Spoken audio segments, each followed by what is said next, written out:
요즘 더우시죠? 제가 인생을 많이 살지 않았는데 제가 살아온 세월 중에 제일 더운 것 같아요. 굉장히 덥습니다. 1년 평균을 내보면 1월달 강력 범죄율보다 7월달에 강력 범죄 건수가 51% 증가한답니다.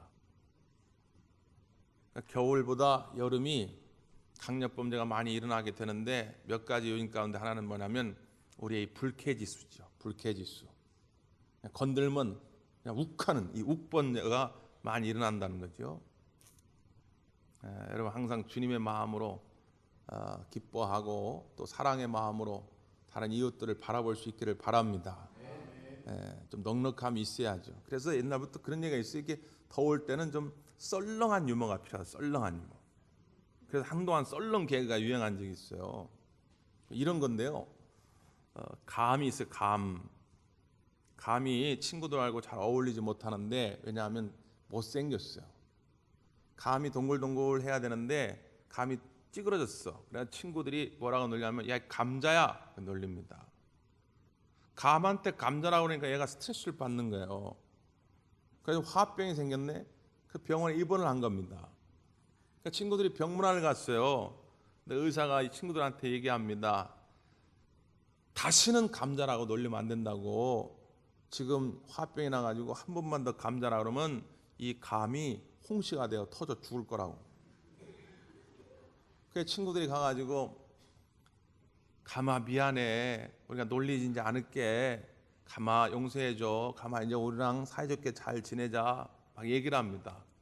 근데 감이 토라져가지고 친구들을 쳐다도 안 봐요. 벽만 쳐다보고 있는 거죠.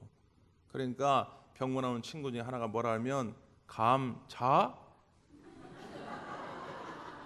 그래가지고 터져 죽었다는 미카나 말가나 그런 얘기가 있어요. 여러분 말 한마디가 사람을 죽일 수 있어요. 속 터져 죽게 만들 수 있어요.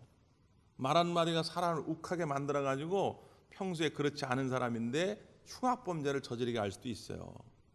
이게 말을 굉장히 조심하셔야 됩니다. 반대의 경우도 있을 수 있지요. 말 한마디가 사람을 살릴 수도 있어요. 미국에 글렌이라고 하는 소년이 있었어요. 근데 이 글렌이라고 하는 소년은 난독증에 걸렸습니다. 시신경계가 잘못돼가지고 난독증을 앓게 되는데 난독증 증상은 뭐냐면 우리가 예를 들어서 글을 보면 글이 조합이 되잖아요. 대광교회 그러면 거기에 철자가 모여지고 글자가 모여질 때 딱 우리가 인식이 되잖아요.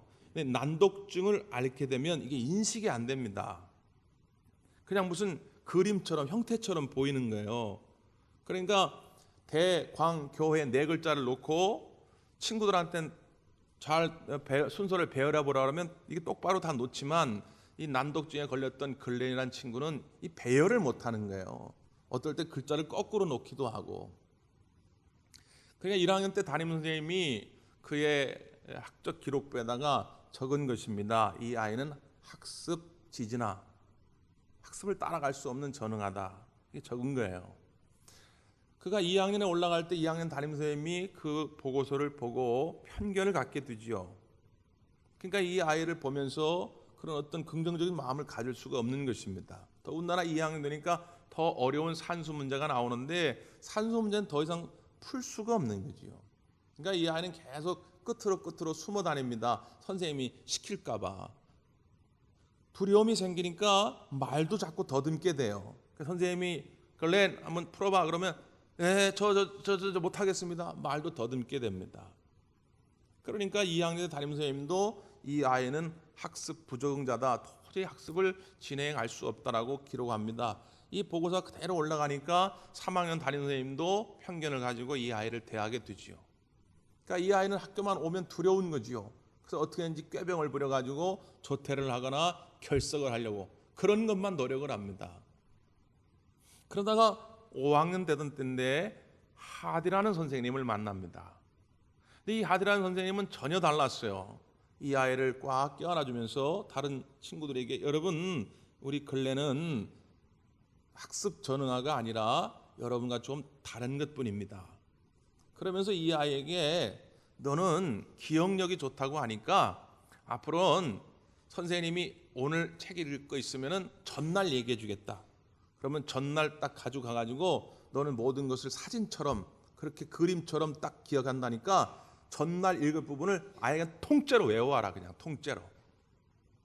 그러면 그 다음날 우리 친구들 앞에서 멋있게 한번 읽어보자.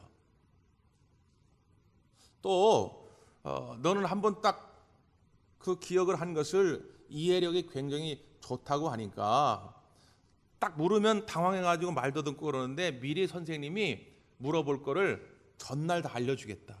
그러니까 심적 부담을 덜고 전날 문제를 다 풀어보고 편안한 마음으로 그 다음날 와서 대답을 해라. 그리고 옛날부터 유명한 연설가들, 웅변가들은 원래 연설을 잘한 게 아니고 그들이 발음이 부정할 때 안에다 돌멩이를 넣고 발음 연습을 했단다. 그러니까 선생님이 구슬을 몇 개 준비했는데 이걸 집에 가서 입에다 넣고 연습을 해봐라. 구슬을 입에 넣고 발음 연습을 하면 훨씬 더 잘 될 거다. 끊임없는 이 하디 선생님의 격려와 사랑의 관심이 오늘 이 글렌의 마음을 열게 되고 인식의 변화를 가져오게 되는 것입니다. 감사하게도 6학년 때 또 이 하디 선생님이 이 글렌을 맡게 되고 2년 사이에 이 아이는 몰라볼 정도로 달라진 것입니다. 더듬거림도 없어지게 됐고 난독증도 굉장히 많이 치유가 된 것이죠. 그렇게 30여 년의 세월이 지나고 중년의 나이가 됐을 때 한 통의 전화를 받게 되는데 이 하디 선생님이 말기암에 걸렸다는 것입니다. 얼마나 고통스러울까? 얼마나 우리 선생님 외로우실까? 나는 선생님의 특별한 제자인데 내가 안 가면 누가 선생님 곁에 있겠느냐. 그래서 만사를 다 제쳐놓고 비행기 티켓을 사가지고 이 선생님이 있는 병원으로 가게 됩니다. 그런데 이 글렌의 생각은 착각이었습니다. 아무도 없을 줄 알았는데 병원에 가보니까 그 하디 선생님의 특별한 제자가 700여 명이나 그 병실에서 줄을 서고 있더라는 것입니다. 거기에는 미국의 상원의원이 3명이나 있고 주의원이 12명이나 있고 대표적인 기업들의 대표들이 있고 의료인들, 법조인들, 수많은 사회적 지도자들이 700여 명이나 하디 선생님을 위문하려고 기다리고 있더라는 것이죠. 나중에 알고 보니까 그 중에 4분의 3가량은 어떤 아이들이었냐면 초등학교 5학년 때까지만 해도 학습에 적응하지 못하던 학습 부지라들, 학습 지진아들이었다는 겁니다. 그런데 하디 선생님을 만나고 그들의 생각이 변화했고 학습에 대한 태도가 변화했다는 거죠. 그들의 인생이 달라졌다는 것입니다. 여러분, 우리가 좋은 선생님 한 분만 만나도 우리의 인생은 달라질 수 있습니다. 하물며 우리가 예수님을 만난다면 예수님을 정말 인격적으로 말이죠.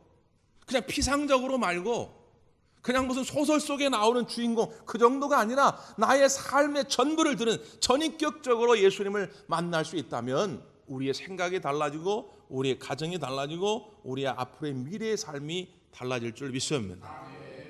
근본 우리 기독교 대한감리의 교육국에서도 그런 의도를 가지고 여름성학교 주제를 예수님을 만나는 길 이렇게 정했습니다. 그리고 4사람의 만남을 소개했어요. 나다나엘, 중풍병자, 그리고 맹인이고 거지였던 바디메오 이야기입니다. 그들도 물론 예수님을 만나고 육신이 변화하고 마음이 변화하고 미래에 대한 생각이 변화했지요. 그런데 앞선 이 3사람보다도 더 극적인, 더 드라마틱하고 더 혁명적인 변화를 경험한 한 사람이 있습니다. 그가 누구냐면 바울입니다. 우리가 알다시피 원래 이름은 사울이었죠. 사울이었던 그가 예수님을 만나고 바울이 된 것입니다. 자, 오늘 4번째 그 바울의 이야기입니다. 어디서 예수님을 만났는가? 우리 기억에 오래 담아두기 위해서 우리 지도를 한 번 더 확인하고 넘어갑니다. 자, 여러분 중앙쯤에 보면 갈릴리 호수가 있죠. 그리고 맨 밑에 예루살렘이라고 있습니다. 보이지요? 우리 교회의 시작은 어디서 출발이 됐습니까? 교회의 시작은 제가 지금 힌트를 드렸잖아. 우리 교회의 시작은 어디서 시작이 됐어요?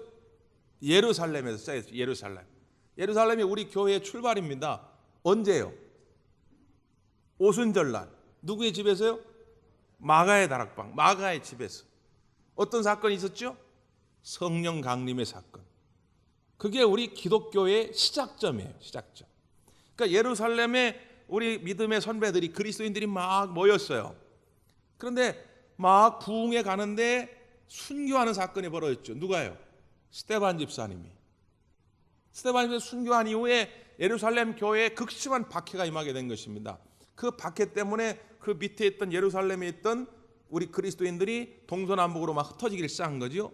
그때 일부가 북쪽으로 신앙의 자유를 위해서 피해가기 시작한 겁니다. 그래서 머문 곳이 어디냐? 다메섹입니다. 왜 거긴 괜찮았어요? 거기 이방 나라예요. 그러니까 유다인들이 많지 않은 것입니다. 그래서 다메섹에 머문 것입니다. 그러니까 이 예루살렘에서 저 북쪽, 저 지도 맨 끝에 있는 다메섹까지는 거리가 굉장히 멀어요. 그런데 사울이, 변화되기 전 사울이 그 예루살렘에서 저 먼 다메섹까지 가기로 작정한 것입니다. 오늘 그 이야기예요. 자, 왜 가기로 했을까요? 성경 본문을 한번 봅니다. 우리 1절과 2절의 말씀. 시작.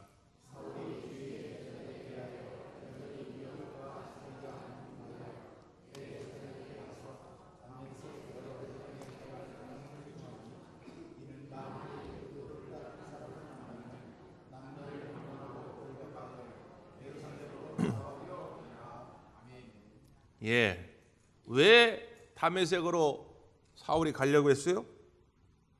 그 도를 따르는 사람을 만나면. 그 도는 누구의 도예요? 예수님의 도.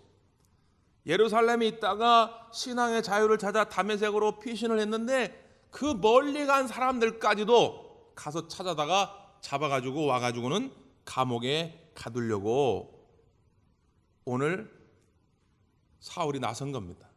다른 사람들은 껄끄러워가지고 아유 그렇잖아요. 가면 또 아는 사람일 수도 있고 이렇게 저렇게 연관된 사람들이 있지 않겠어요? 그 사람들을 억지로 잡아다가 멀리까지 도망갔는데 굳이 그걸 가서 잡아다가 끌고 와가지고 감옥에 가둔다고 하는 것이 껄끄러워서 남들은 꺼려하는데 사울은 제가 하겠습니다. 그래가 나서가지고 제사장한테 가가지고 그 공문을 끊어달라고 그러는 것이죠. 사울은 참 나쁜 사람입니다. 예수님 만나기 전에 사울은 아주 못돼먹은 사람이죠. 그런데 그렇게 못돼먹은 사람이 예수님을 만나고 착한 사람이 됐어요. 여러분 혹시 여러분 주변에, 아니 뭐 주변뿐만 아니라 자기 자신을 볼 때도 나는 참 나쁜 사람이다, 나는 참 못돼 처먹은 사람이다 그럴지라도 예수님을 만나면 달라질 줄 믿습니다. 달라질 수 있어요. 근데 참 중요한 게 뭐냐면요, 어떤 사람은 나쁜 줄 알면서 나쁜 짓을 하는 사람이 있고 어떤 사람은 나쁜 줄 모르면서 나쁜 짓을 하는 사람이 있어요. 나쁜 짓을 알면서도 나쁜 짓을 하는 사람은 참 이게 더 나쁜 사람이죠. 근데 나쁜 줄 모르고 자기는 나름 열심을 내는데 그 열심이 오히려 나쁜 일이 되는 경우가 있어요. 방향을 잘못 잡은 거죠. 그러니까 이 사울은 어떤 종류의 사람이냐? 바로 이런 종류예요. 자기가 하는 행동이 나쁘다고 하는 걸 깨닫지 못했어요. 그럴 수밖에 없는 이유가 그의 배경이 그렇습니다. 먼저 그는 유태인의 혈통입니다. 시브린 중에 시브린이라고 자기 자신 있게 얘기를 해요. 난지 8일 만에 할례를 받는 율법 정통에 벗어나지 않는 그런 가문에 태어납니다. 그런데 태어난 지역은 어디냐면 다소라는 곳이에요. 다소는 유대인 땅이 아니고 당시 로마 제국의 길리아 주의 수도입니다. 그러니까 로마 제국의 영토에 태어났기 때문에 로마의 시민권을 갖게 돼요. 그러니까 헬라의 문화, 헬라의 정통, 헬라의 법 모든 것에 박식해요. 뿐만 아니라 그의 가문이 원래 이 장막 만든 텐트 만드는 일을 했잖아요. 돈을 많이 벌었던 것 같아요. 그래서 유학을 보냅니다. 예루살렘 유학을 보내는데 예루살렘 당시의 최고의 권위자, 최고의 랍비오, 최고의 스승으로 여겨졌던 사람이 가말리엘입니다. 그 가말리엘 문화생으로 들어가요. 그래서 많은 학식을 배우게 됩니다. 그러니까 그는 출생적으로 혈통적으로나 문화적으로나 또 지성적으로나 도저히 예수의 도를 따르는 사람들을 용납할 수가 없는 거예요. 자기 원칙에 의하면, 자기의 주장, 자기의 원칙에 의하면 당시에 예수 믿는 사람들은 완전히 이건 사이비 집단인 거죠. 로마의 정치적인 질서를 어지럽히고 유대 사회의 질서를 어지럽히고 순수한 야훼 신앙, 유대교 신앙을 어지럽히는, 이건 완전히 사교 집단인 거예요. 당시 사울의 관점에서 보면. 그래 가가지고 부지런히 예수 믿는 사람들 잡아다가 감옥에 가두는 것입니다. 방향이 잘못된 거죠. 매우 위험합니다. 이런 사람이 왜 위험하냐면, 나쁜 짓인 줄 알고 하는 사람들은 이렇게 눈치라도 보고 기회라도 보죠. 도둑질하는 놈들은 다 알거든요. 자기가 나쁜 짓인 줄 눈치라도 보죠. 근데 자기가 하는 짓이 나쁜 줄 모르는 사람들은 눈치도 안 봅니다. 교회 안에서도 굉장히 이런 경우가 많아요. 자기는 나름 열심을 냅니다. 자기 주장, 자기의 원칙을 따라서 합니다. 근데 방향이 잘못될 때가 많아요. 그래서 오히려 하나님의 영광을 가립니다. 교회의 부흥을 가로막습니다. 여러분, 분명한 방향, 하나님이 주시는 방향, 예수님이 주시는 방향, 교회의 지도자 담임 목사를 통한 방향, 교회가 함께 가는 그 꿈과 비전을 여러분 같이 맞춰갈 수 있기를 바랍니다. 그래야 그게 힘이 되는 것이지 헛님 쓰시면 안 돼. 인생도 마찬가지입니다. 나는 참 밤잠도 제대로 자지도 못하고 먹을 거 제대로 먹지도 못하고 남들처럼 사치스러운 옷 입지도 못하고 나는 열심히 살았다. 그런데 주님 앞에 설 때에 주님께 내어드릴 열매가 없다. 이거 헛님 쓴 거예요. 헛님 쓴 겁니다. 주님이 우리에게 주신 이 시간이라고 하는 거룩한 복, 시간이라고 하는 이 값진 복을 가지고 하나님을 위해 쓰지 못하는 자들, 땅속에 달란트를 묻어두었던 어리석은 자처럼 주님 앞에 가서는 내놓을 게 없는 거죠. 아이고 하나님, 나는 그래도 나름 열심히 살았어요. 그건 내 나름이죠. 내 기준. 내게 주신 시간, 내게 주신 재물, 내게 주신 재능, 내게 주신 모든 달란트를 가지고 오늘 하나님의 영광을 위하여 쓰여질 수 있게 되기를 바랍니다. 방향이 분명해야 돼요. 그래야 조금이라도 내가 나아가는 곳에 하나님이 함께 하시고 힘을 넣어 주시는 것이죠. 근데 사울은 그걸 몰랐어요. 자기 나름 열심을 내는데 그게 오히려 하나님의 일을 해방하니까 하나님의 특단의 조치를 강구할 수밖에 없는 거죠. 그래서 예수님께서 다메섹으로 가던 길에 그 사울을 만나 주신 것입니다. 자, 그 장면인데요. 3절부터 5절까지 읽겠습니다. 3절에서 5절까지 시작.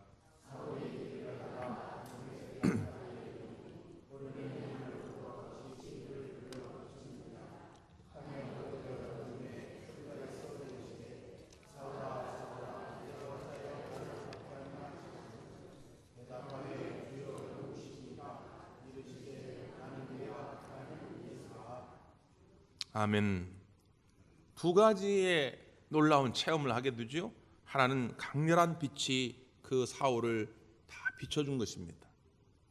또 하나는 하늘로부터 음성을 듣게 된 것입니다. 사울아, 사울아, 네가 어찌하여 나를 박해하느냐.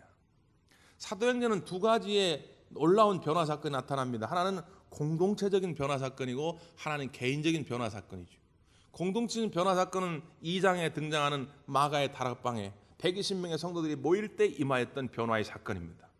그들이 완전히 달라졌죠. 또 하나 개인적인 아주 중요한 변화의 사건은 오늘 본문의 사건입니다. 근데 이 두 사건이 공통점이 있어요. 그들의 변화를 가져오게 했던 놀라운 체험. 첫째, 시각적 변화입니다. 그 사도행전 2장에도 보면 성령의 강림의 역사가 불의 혀가 갈라지는 것처럼 보여졌다는 것입니다.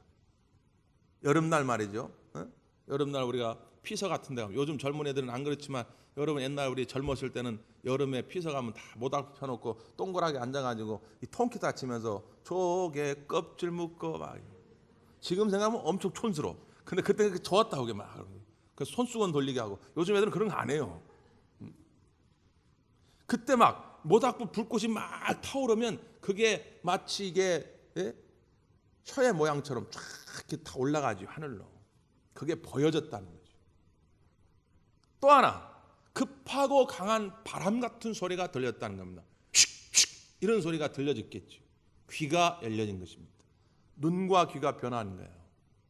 오늘 본문 가운데도 보면 강렬한 빛이 그에게 보여진 것입니다. 심지어 얼마나 강렬했는지 눈이 멀쩡했다. 3일 동안 그래서 사울은 앞을 보지 못했습니다. 또 하나 귀가 열려졌어요. 하늘에 소리가 들렸다고 하는 것입니다. 예수님 만나셨어요? 이렇게 물으면 우리는 워낙 이 무속신앙 오랫동안 지배를 받아왔기 때문에 예수님을 만나면 여름날 무슨 전설의 고향에 나오는 사신력처럼 내가 예수니라라라라 그래가지고 이렇게 그냥 머리 길게 들뜨리고 나타나야 예수님을 만나는 것처럼 생각하는 분들이 많이 계세요. 그런 것이 아닐지라도 예수님을 만날 때에 놀라운 변화들을 우리가 보면 알 수 있습니다. 우리의 눈이 열립니다. 하나님의 세계가 보입니다. 하나님의 임재가 보입니다.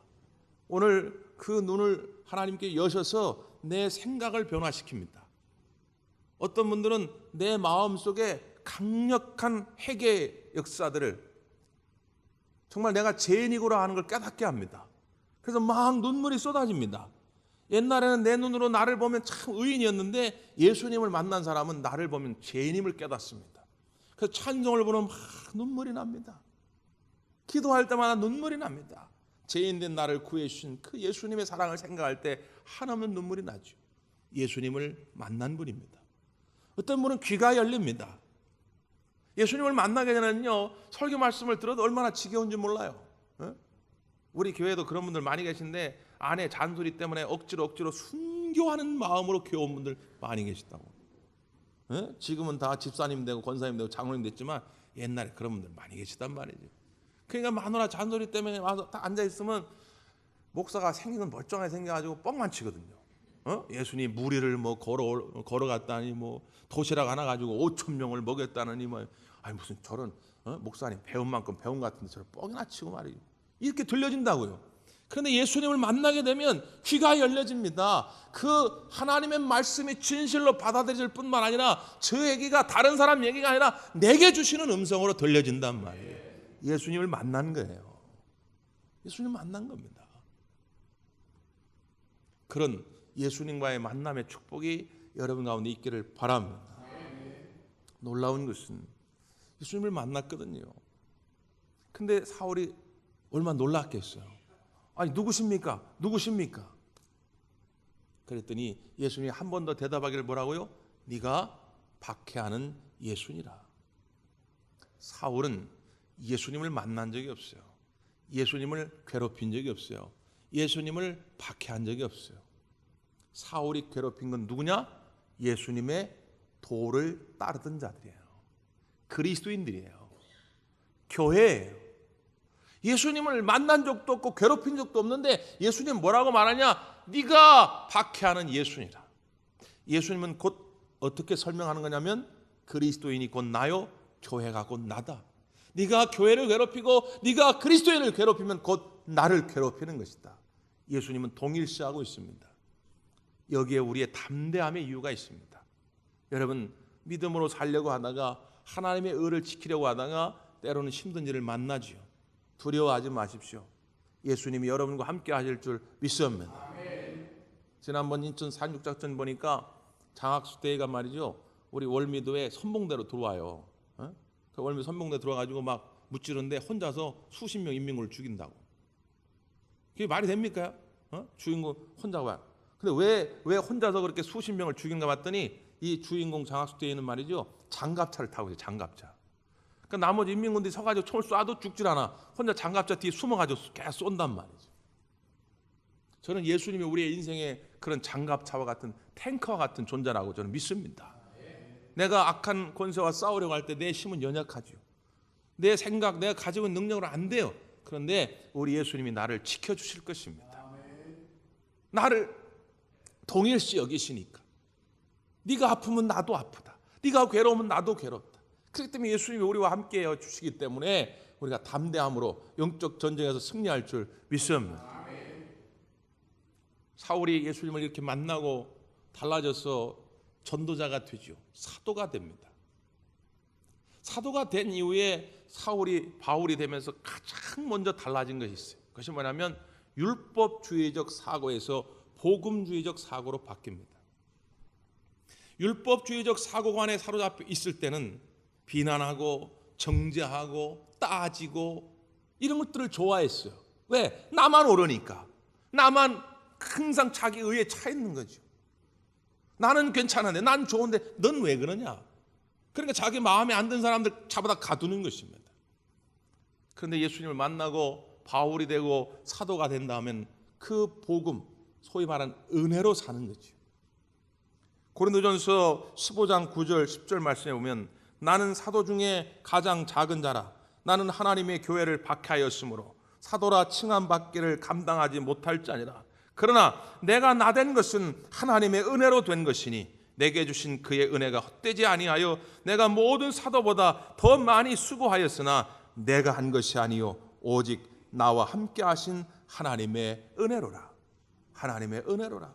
나를 부르시니도 하나님, 나를 구원하시도 하나님, 나의 나된 것은 다 하나님의 은혜라. 이게 입버릇처럼 늘 그의 신앙 고백이었던 것이죠. 나는 정말 예수님을 만났을까? 이렇게 점검해 볼 수 있습니다. 지금 내가 율법주의적 사고에 빠져 있는가? 나의 의에 심취해 가지고 내 형제와 이웃들 비난하고 헐뜯는데 지금 혈안이 되어 있는가? 그렇다면 죄송하지만 예수님을 진심으로 만나는 것이 아닙니다. 종교적인 어떤 학습을 통한 종교적인 습관은 가질 수 있죠. 남들처럼 2시간, 3시간 기도할 수도 있고 40일 금식 기도할 수도 있습니다. 예수님을 안 만나도. 성경 달달달 외울 수도 있습니다. 율법주의적 사고를 가진 사람들이 더 성경을 많이 아는 사람들이 많이 꽤 있어요. 그러나 그것 가지고 되는 것이 아닙니다. 정말로 예수님을 만난 사람은 은혜로 사는 사람입니다. 모든 것이 하나님의 은혜로다. 그때부터 형제를 긍휼의 마음으로 보게 됩니다. 사랑의 마음으로 보게 됩니다. 이해와 용서의 마음으로 보게 되는 것입니다. 또 하나, 사울이 바울 되어 변화한 것 중에 그의 마음속에 일체의 비결을 배웠다는 것입니다.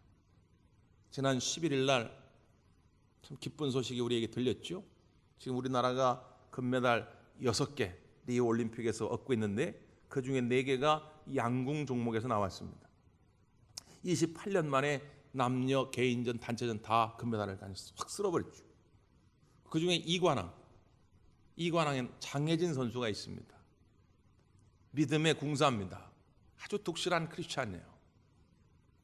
그래서 막 금메달 따고 나가지고 기도의 세러머니를 해가지고 전 세계 이목을 끌기도 했고, 끝나고 기자들이 물었어요. 사선에, 그 활 쏘는 사선에 딱 쓰면 어떤 생각을 하고 쏘냐고. 그랬더니 하나님을 마음속으로 부르면서 믿음으로 쏜다고 이렇게 대답한 선수입니다. 근데 스포츠 선수들마다 루틴이라는 게 있습니다, 여러분. 요즘 스포츠 경기 때마다 루틴이라는 표현이 많이 나오는데, 루틴은 뭐냐면 원래 컴퓨터 용어입니다. 어떤 직업을 수행하기 위한 명령, 그런 루틴인데, 또 이게 다른 영역에서 쓰여지게 되면 어떤 일을 실행하기 위한 습관적인 행동을 말할 때 루틴이라는 말을 씁니다. 그러니까 스포츠 선수들이 많이 이용하는데, 예를 들면 우리 옛날에 이승엽 선수 같은 경우는 홈런 칠 때 보면 이렇게 배트를 들어가지고 투수를 딱 이렇게 가르친다고요. 투수를 딱 가르치면서 째려본다고요. 내가 칠 거라고. 그럼 이상하게 홈런이 많이 나오고 그랬어요. 근데 그걸 해야 돼요. 홈런 나오든 안 나오든 그걸 해야 마음이 편한 거죠. 그러니까 스포츠 선수들마다 그런 루틴이 많이 있습니다. 이것은 행동으로만 보여지는 것이 아니라 생각으로도 보여집니다. 예를 들면 수험생들이 시험 보기 전에 속으로 나는 할 수 있다, 나는 할 수 있다, 나는 할 수 있다 3번을 꼭 마음속으로 외쳐야 마음이 편한 사람이 있어요. 그건 자기만의 어떤 루틴, 이럴 때 쓰는 말입니다. 장혜진 선수에게 물었습니다. 당신만의 루틴은 뭡니까? 나는 활을 쏠 때에 마음속에 하나님 주신 말씀을 암송합니다. 내게 능력 주시는 자 안에서 내가 모든 것을 할 수 있느니라. 빌립보서 4장 13절 말씀이죠. 그 말씀 암송이 자기의 루틴입니다. 내게 능력 주시는 자 안에서 내가 모든 것을 할 수 있느니라. 누구의 고백입니까? 바로 바울의 고백입니다. 내게 능력 주시는 자는 누굽니까? 예수 그리스도입니다. 내가 가난하든지 부하든지, 내가 병들었든지 건강하든지, 내가 때로는 인생이 실패하든 성공하든 상관없이 나는 그리스도 예수 안에서 일체의 비결을 배웠노라. 나는 예수님 안에 있으면 모든 것을 할 수 있느니라. 예수님 안에 있으면 하나님이 주신 귀한 신령한 복들, 화평과 그리고 기쁨과 내 마음의 사랑을 나는 절대로 빼앗기지 않겠노라. 이런 담대한 고백입니다. 예수님을 만났으면 이만한 배짱은 있어야지요. 여러분 삶의 루틴이 뭡니까? 여러분 삶을 성공적으로 이끌고 싶긴 한데 정말 여러분이 할 수 있는 것이 무엇입니까? 나의 힘은 약하지요. 그러나 내게 능력 주시는 자 안에서 내가 모든 것을 할 수 있느니라. 이 예수님과의 만남을 통해서 이 담대함이 여러분 가운데 있기를 간절히 바랍니다. 기도하겠습니다.